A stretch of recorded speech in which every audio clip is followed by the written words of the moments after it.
দুই গোষ্ঠীর মধ্যে বিসর্জন নিয়ে সেটা একটা কেওয়াস সৃষ্টি হইতে লাগছে। তারপর আমরা যথারীতি স্পটে আসলাম, আমরা দেখে যে এটাকে ডিসপাস করে দিলাম। এটা কার কার মধ্যে এমন ঘটনা? কার মধ্যে তো জানা গেছে না, কিছু সংখ্যক যুবকের মধ্যে হইতেছে। এতে কতজন আহত হয়েছে?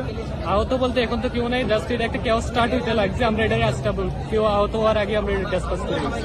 এখানে কি কেউ কি আটক করতে পারছে? না না, এখানে সব ডিসপাস, এখানে একটা কেওয়াস সৃষ্টি হয়েছে, তাই তো এখানে আমরা ডিসপাস করে আইছি। তারা কি কারণে আসলো? তারা তো বিসর্জনে আইছে, দর্শনকের বিসর্জন।